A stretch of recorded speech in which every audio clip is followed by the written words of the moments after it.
Hello বন্ধুরা, আজকে চলে এসেছি আমার সেই ট্যাঙ্কিতে মাছ চাষ নিয়ে আর একটা ভিডিও নিয়ে। তো অনেকদিন ধরে আসলে দেখা হচ্ছিল না যে মাছগুলোর কি অবস্থা, তাই ভাবলাম যে একটু জল কমিয়ে নিই, দেখি মাছগুলো বেঁচে আছে আদৌ। কোনো তো রেসপন্স পাই না। তারপরে কিছুটা জল কমাতেই দেখি 2-3টে কই মাছ মরে আছে জলের নিচে।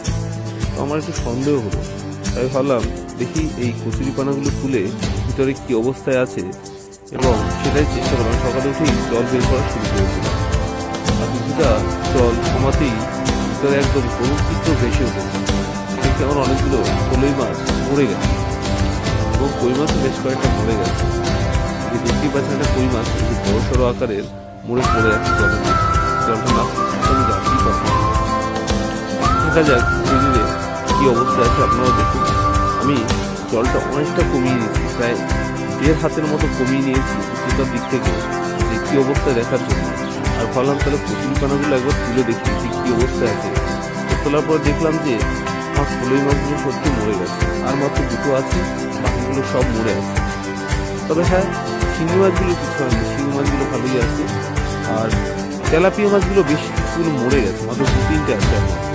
আমি বুঝতে পারছি না ঠান্ডার কারণে কিনা, তবে একটু জানি যে ঠান্ডার সময় মাছগুলো মারা যায়।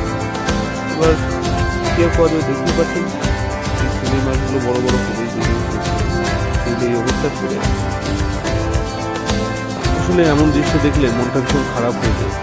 তবে হ্যাঁ, যারা এই ধরনের মাছ চাষের জন্য একটু আগ্রহী আছেন তাদের উদ্দেশ্যে একটা কথাই বলবো যে কই মাছ অথবা শিঙি মাছ চাষে করবেন এর মধ্যে, কারণ এই ধরনের সাদা মাছগুলো বাঁচানো সম্ভব নয়। মানে যে প্রতিনিয়ত জল পরিষ্কার করার ব্যাপার থাকে, এই জলটা আমি ধরুন সিলেটে এমনি এক্সপেরিমেন্ট করার জন্যই ইউজ করছিলাম মাছগুলো। তো বুঝলাম যে সাদা মাছের কোনো স্থান নেই, বেশ কটা মাছ মারা গেছে, বেশ কিছু। তো যাই হোক, আমি ভেবেই নিয়েছি এখন আর উল্টোপাল্টা কোনো মাছ ছাড়বই না, আমি ওই শিঙি মাছ আর কই মাছটাই চাষ করবো। আর সেগুলো সাকসেসফুল হতেই পারে না, হওয়ার কিছু নেই, আমি তাও আশা ছাড়ছি না। আমি আবার শুরু করবো ভালোভাবে। ঈদের মধ্যে আর কোনো মাছ ছাড়া যাবে না, আমি ভেবেই নিয়েছি। আর ফেব্রুয়ারি মাসটা গেলে পরে মার্চ মাস থেকে শুরু করবো আবার নতুন করে মাছ ছাড়া। কারণ এই শীতে মাছ মরে, রোগ হয়, অনেক কিছু সমস্যা হয়, তো কমপ্লিকেশন নিয়ে তো বাঁচা যায় না। যাই হোক বন্ধুরা, ধন্যবাদ যারা এই ভিডিওটা সম্পূর্ণ দেখেছেন। আর মাছ চাষ নিয়ে যদি আমার কোনো আপনি অ্যাডভাইস দিতে চান তো দিতেই পারেন, আমার সত্যি খুব কাজে লাগবে। ভালো থাকুন, সুস্থ থাকুন, মাছ খান, ভালো থাকুন।